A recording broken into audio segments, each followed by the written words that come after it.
Salut à tous, on se retrouve aujourd'hui pour parler du Paris Saint-Germain ce samedi 19 octobre et on commence bien évidemment avec le match du jour car ça y est, c'est fini la trêve internationale, retour pour le PSG en Ligue 1. Donc ce soir, réception de Strasbourg, ça sera au Parc des Princes, coup d'envoi 21h, donc c'est un match parfait pour préparer bien sûr le match. La semaine prochaine, ça sera mardi soir contre le PSV, de nouveau à domicile. On va parler bien évidemment de cette rencontre et tout d'abord, j'ai une bonne nouvelle parce que le PSG ce soir en cas de victoire peut prendre la tête de la Ligue 1 parce qu'hier Monaco, qui est toujours actuellement leader, a été accroché contre l'équipe de Lille 0-0. Parfait, hein, c'est le score parfait pour le PSG. Il fallait un nul, ça arrangeait le PSG vu que c'est deux équipes qui sont en haut de tableau. Et Monaco, les gars, a concédé le nul. Du coup, ils ont perdu 2 points, on peut dire. Donc le PSG, en cas de victoire ce soir contre Strasbourg, sera premier de ce championnat français. Luis Enrique tient en conférence de presse. On va revenir sur tout ce qu'il a pu dire. Nous sommes motivés à l'idée de retrouver nos supporters. C'est vrai, parce que ça date, le dernier match, bien sûr, à domicile. C'est avant la trêve internationale. Et tout d'abord, il parle de cette équipe de Strasbourg, qui est une belle équipe. Je trouve surtout très performante à domicile quand ils jouent chez eux. Quand ils sont à l'extérieur, c'est un peu plus compliqué pour eux. Mais attention à cette équipe parce que cette année, ils ont quand même pas mal recruté lors du dernier mercato. Parce que c'est une équipe qui a été rachetée par le propriétaire de Chelsea. Ils ont investi beaucoup et c'est une équipe très jeune. Donc on ne sait pas trop quoi est capable. Mais il y a quand même de sacrés talents. Il a dit, il le sait que ça ne sera pas un match facile. Et j'ai déjà prévenu mes joueurs, c'est une équipe dangereuse. Je pense que ça sera un match très disputé. Nous sommes motivés à l'idée de retrouver nos supporters ce soir et de réaliser un bon match. C'est ce qu'on espère. Surtout prendre le plein de confiance avant la réception du PSV, comme je vous ai dit. Semaine prochaine. Il parle aussi de la fatigue à cause de la trêve internationale. Donc il y a beaucoup de facteurs à prendre en compte pour décider quel joueur aligné ou non lors d'un match après une trêve. Le premier match après la trêve internationale n'est jamais facile et ça sera une nouvelle fois le cas ce soir lors de cette rencontre contre Strasbourg parce qu'on sait que côté strasbourgeois il y a peut-être quelques joueurs, peut-être 2-3 joueurs qui sont partis en sélection, mais côté PSG il y en a au moins une quinzaine qui sont partis. Donc eux, ils ont pu se reposer, les joueurs de Strasbourg, tout ça, alors que du côté du PSG, il y en a qui ont fait des longs déplacements. Un Kangini qui est parti en Corée, Marquinhos qui est parti du côté du continent sud-américain. Donc tout ça, en plus, jouer 2 matchs. Donc voilà, il n'y a pas le même état de forme, on va dire, entre les deux équipes.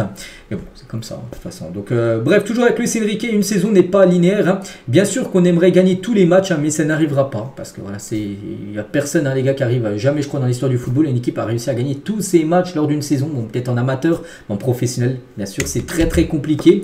La croissance d'un joueur n'est pas quelque chose de linéaire, il y a des hauts et des bas. Tous les joueurs qui sont dans cette équipe ont de grandes qualités, bien sûr. Pour le moment, nos jeunes éléments apportent une réponse encore plus positive de ce que j'imaginais, ce qui est donc un indicateur positif. J'ai une expérience suffisante pour essayer de gérer cela de la meilleure manière possible pour l'équipe. Toujours avec Luis Enrique, il parle de Nuno Mendes.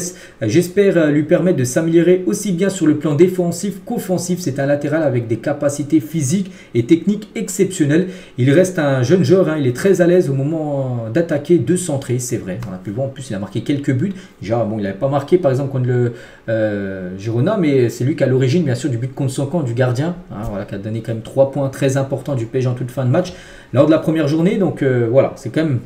Il avait été aussi buteur, je me souviens plus, c'était contre Nice, je crois, le match avant la trêve. Donc voilà, il défend bien, il attaque bien.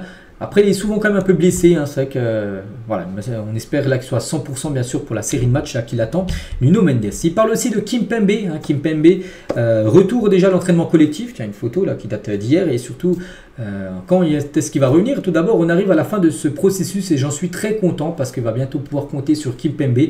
Ce que je peux dire, c'est que je serai extrêmement heureux qu'il puisse nous aider à apporter à l'équipe son caractère et son expérience parce que depuis qu'il est arrivé, Luis Enrique, il n'a jamais vu encore jouer. Kimpembe, vu lui il a été blessé en février 2023 et Enrique arrivant en août 2023, qui est arrivé 4 mois après et c'est vrai qu'il n'a pas pu jouer 2 matchs et là c'est vrai qu'il est proche du retour en espérant début d'année, parce que là je pense pas qu'il jouera avant la fin d'année, mais début d'année, janvier voire février, il ne faut pas non plus le faire revenir trop rapidement, n'oubliez pas qu'il a été blessé en février, donc s'il revient en février 2025 ça fera 2 ans quand même qu'il aura loupé, 2 ans de compétition qu'il aura loupé en espérant retrouver le grand Kimpembe à l'époque. Toujours avec Luis Enrique, pouvez-vous confirmer que vous allez prolonger votre contrat? On a parlé hier, mais hier j'ai dit les gars, c'était des rumeurs, il n'y avait encore rien d'officiellement annoncé. Il a dit en principe, tant qu'il n'y a pas de communication officielle, je n'ai rien à dire à ce sujet. Voilà, la beauté en touche pour répondre à ça. Donc oui, il va prolonger, mais pour l'instant, rien n'a encore été officialisé par lui et par le club. Ça va se faire, je pense, certainement semaine prochaine. Luis Enrique toujours, hein, comment faire pour mettre en garde les joueurs sur leur sortie et leur vie privée. Je suis entraîneur, hein, je gère une équipe de football. La vie privée appartient à leur famille, aux personnes intéressées. Voilà. Donc lui, il gère les joueurs de foot. Dans le foot, hein, il ne gère pas les joueurs, bien sûr. S'ils sortent, par exemple, leur temps libre, est-ce qu'ils vont au restaurant et tout, il ne gère pas ça, bien sûr, Luis Enrique. Voilà ce qu'il a pu répondre comme question, enfin de ce journaliste qui a posé une question un peu bizarre. Hein. Il parle aussi de Kolo Muani. Donc Kolo Muani, le journaliste lui dit, Kolo Muani s'est mis en valeur en équipe de France. Peut-il avoir plus de temps de jeu au PSG?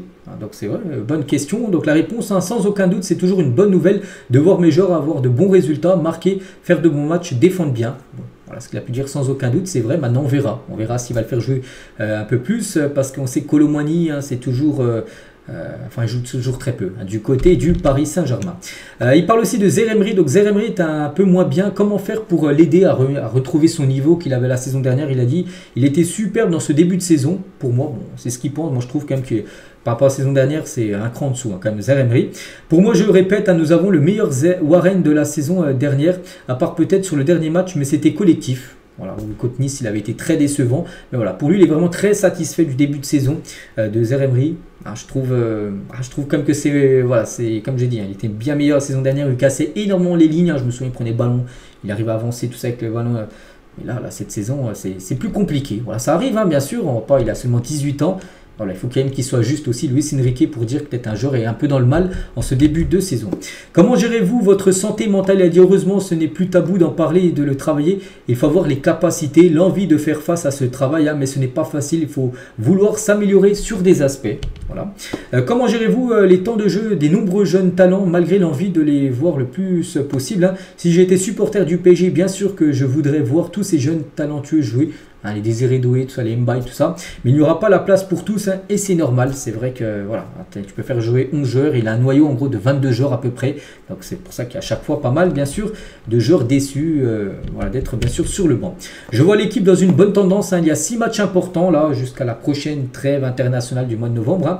Donc nous sommes motivés à commencer par ce soir, hein, devant bien sûr nos supporters. N'oubliez pas que je crois que c'est ça, les 5 prochains matchs du PSG, il y a 4 matchs à domicile, un déplacement, ça sera dimanche prochain dans 8 jours à Marseille. Sinon il y a que des réceptions, donc là il y a Strasbourg, il y a le PSV, je crois qu'après il y aura l'Atlético, et il y aura une autre équipe que j'ai plus en tête, je ne sais plus c'est qui, notre équipe de Ligue 1 à domicile et un déplacement à Marseille. Donc voilà, pas mal de rencontres à domicile devant les supporters, c'est pour ça il faut prendre le plein de points. Bref, on continue cette fois-ci, on bascule sur la composition probable selon l'équipe, elle a été dévoilée aujourd'hui. Donc Donnarumma est capitaine, hein. Parce que Marquinhos devrait pas commencer. Marquinhos qui a joué avec le Brésil devrait certainement être laissé au repos avant le match bien sûr contre le PSV. Donc normalement après on pense s'il n'y a pas Marquinhos c'est Hakimi. Hakimi devrait également être soufflé, c'est Zaïre Emery d'être défenseur droit. Et du coup ce serait Donnarumma qui aurait le brassard ce soir. Si bien sûr Marquinhos et Hakimi sont pas là. Donc Nuno Mendes, Beraldo, Skriniar, Zaïre Emery. Donc une défense plutôt très remaniée, hein, parce que Beraldo, Skriniar, pour moi c'est pas des défenseurs type, pour moi la charnière type, hein, c'est bien sûr Marquinhos avec Pacho qui devrait aussi souffler. Pacho qui a joué avec l'Équateur, et Zaïre Emery, un défenseur droit. Voilà, bon c'est comme ça. Fabien Ruiz, Vitinha, Neves et devant Barcola, Asensio, Kanguinli. Voilà, ça pourrait ressembler à ça. Donc pas mal de joueurs pourraient souffler comme Dembélé aussi. Et Randal Kolo Muani, hein, malgré qu'il a fait une bonne trêve avec l'équipe de France, ça devrait être Asensio qui devrait être titulaire. Voilà, c'est encore un message envoyé quand même à Kolo Muani pour dire en gros que je ne compte pas sur toi. Même s'il a dit sans aucun doute il n'y aura plus de temps de jeu.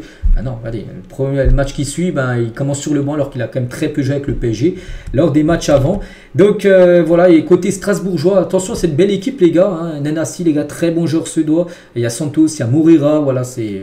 Peut-être pas des noms hyper connus, mais il y a quand même une très belle équipe. Et cette équipe pourrait jouer en 3-4-3 ce soir. Donc ce sera une équipe de toute façon c'est une équipe qui joue. Hein. C'est pas une équipe, je pense, qui va faire que défendre.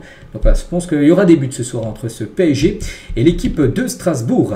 On continue, tiens, juste avec 2 déclarations de Barcola sur Luis Enrique. J'ai une très bonne entente avec le coach, hein, même dans les moments les plus difficiles. Il a toujours été là. Une phrase qui m'a marqué, à marquer des buts. Il m'a dit que c'était bien de faire des passes, mais que je pouvais aussi marquer. J'en ai pris conscience. Et c'est là qu'on a pu le voir le début de saison. Il a marqué pas mal de buts. N'oubliez pas que c'est lui actuellement le meilleur buteur de la Ligue 1 avec 6 buts inscrits. Et je suis bien aidé par mes coéquipiers. On a vraiment une très bonne équipe cette année. Après, c'est le travail qui fait la différence. Voilà. 2 déclarations de Barcola. Et on finit aujourd'hui les gars avec l'équipe féminine parce que hier elle jouait contre Fleury. une équipe dans le 91, hein, c'était un derby. Et le PSG s'est imposé 2-1 grâce à Albert et Karchaoui. Donc victoire parfaite bien sûr pour les Parisiennes. On finit avec ça aujourd'hui. Donc voilà ce qu'il y avait à dire. J'espère que ça vous a plu. On se retrouve nous demain bien évidemment pour le prochain numéro. Je vous souhaite une bonne journée. Je vous souhaite également un très bon match. On espère bien sûr la victoire du PSG ce soir. Allez, bonne journée à vous et à demain.